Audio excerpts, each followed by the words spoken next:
Thank you for joining us for our December floral therapy workshop, Holly Jolly. Before we get started, I want to make sure that you check your printed instructions.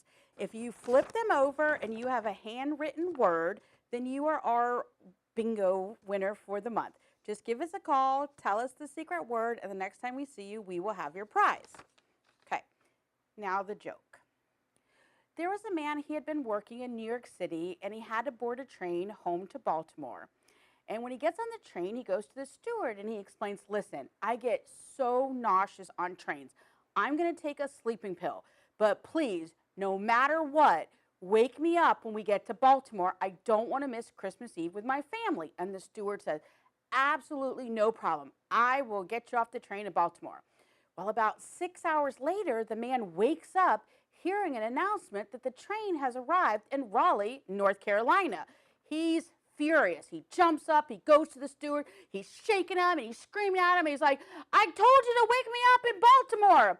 Well, the people that were sitting behind him, the husband goes to his wife, he's like, man, that man is so mad. She's like, not half as mad as the man they carried off the train in Baltimore. Okay, now, your vessel, just fill it up with super clean water. We don't have flower food in it this time because we have our evergreens, okay? They're not a big fan of all of the food, so just super clean water and it will be happy. What you're going to want to do is start with your leather leaf. We're going to make a nice nest before we add our evergreens. So with that, let me pluck that little thing off. Depending on the lengths of yours, they're all going to vary a little bit. You may have to cut some part of it off, like this is a little too long. And what you want to do when you're making your nest is always have this stem go through 2 layers of leaves that are already in there so they start to intertwine. Okay? That one. And then some, if they're really long, you may be able to split, but depending, you might have to use them all together. Just try to intertwine them a little bit. You're going to you have plenty of evergreens, which that's going to help create a nice, good, solid nest.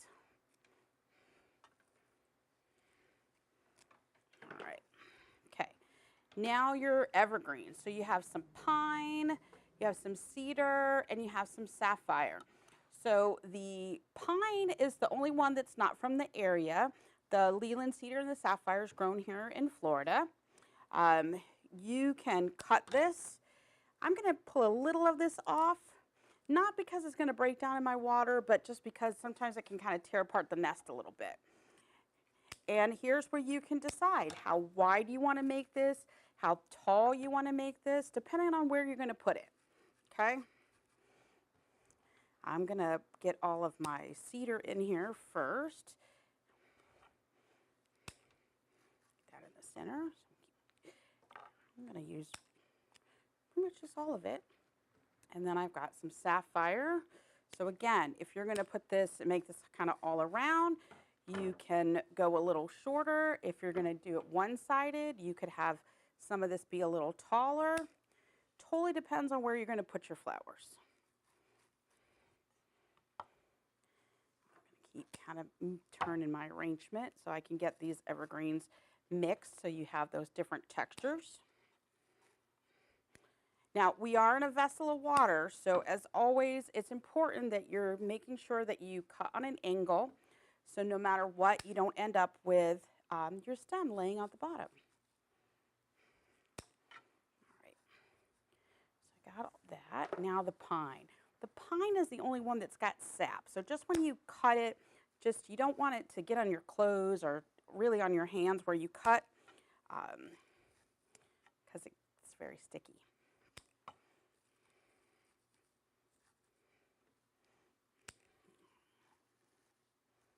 Like these shorter ones, I'm kind of keeping them on the outer edge so they don't disappear.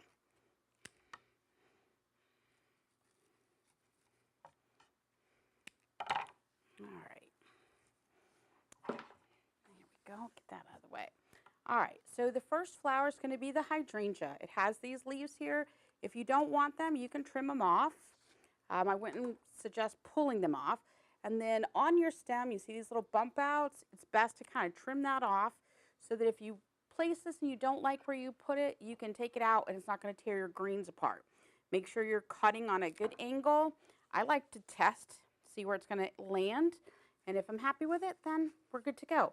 If it was too tall, I still can cut it down a little bit before placing it. Then you have 2 stems of stalk. Smells good, make sure you smell it. These papery leaves, they're going to go and turn yellow and then kind of grayish, so I just take them off now. And I feel like this looks like an elongated hydrangea, so I tend to have them grouped and kind of coming off to one side here. Height's a little staggered. Okay, like so. Then next I'm going to go with my calla lilies and then ranunculus. So your calla lilies have already been wired and taped for you. So I always say thank Missy for doing all of that for all the take-home class.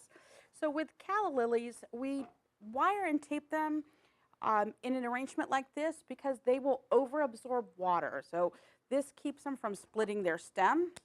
And the wire in there lets you be able to kind of gently manipulate it if you want it to kind of curve off in one direction. Don't try to turn it too much, but a light, gentle curve you can do, okay? Now again, I've grouped them to balance my stalk. Then you have 2 ranunculus. So these will poof up as they drink. These just came in. Now we've wired and taped Missy wired and taped them. That's because this has a hollow stem, and with a hollow stem, all this weight, especially as it opens, it can just break the stem. So we don't want it to do that. So by wiring and taping, we're preventing that. This is one of my favorite flowers. Super pretty. All right. Okay. So I got callas and ranunculus. All right, so next you have 2 stems of veronica. This, again, another papery leaf. Always want to take those off. They just die super quick, so there's no reason to leave them on there. All right, this is kind of wispy. I'm going to go tall with that here. And I am using my hydrangea as a little bit of a grid here. Okay, then you have 2 stems of Star of Bethlehem. So this is the one I always kind of tease that I realize when no blooms are open, it does very much look like asparagus. But if you look here in the sample, you can see this one has started to open, and it will literally bloom from the bottom all the way up to the tippity top. So as it does, like the lower blooms, as they're spent, you can pluck those off and let, the whole flower bloom for you.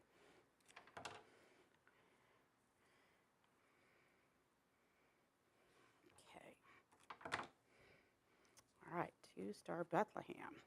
So I have them grouped there, so that will fill up as they open.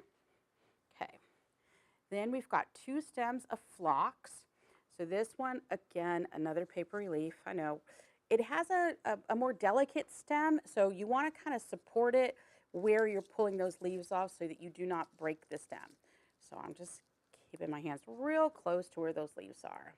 And this is just a super cute, delicate, all these little buds will open. I'm going to be on this side of the arrangement here. And that is phlox. Okay. And then we have 2 stems of astrangia. So with astrangia, its foliage is here at the base. And so it is going, be careful there. It turns yellow and then it kind of gets crispy. So I'm going to pluck that out now. Now on this one, I have a pretty good lateral. So if I wanted to, I could cut here and use this piece and this piece. This one, this lateral is short, but I could cut here so that if you want to separate it, you can. You don't have to, but you can. And this is our kind of what we call our little snowflake looking filler.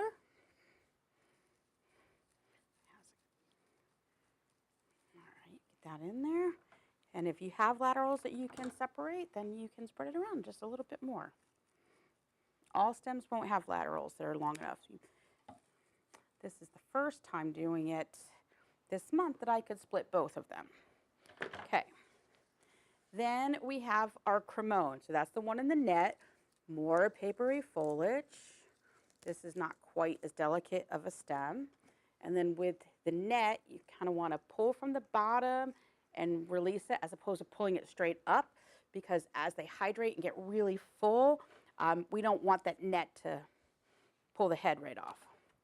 Now I'm going to go opposite my hydrangea so that that will fill in on this side as it plumps up. And so you can see here, you know, it's going to open quite large.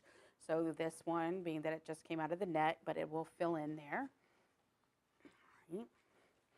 Then this was super fun. Okay, this is called a jade pearl leucodendron, and if you feel these, they're fuzzy.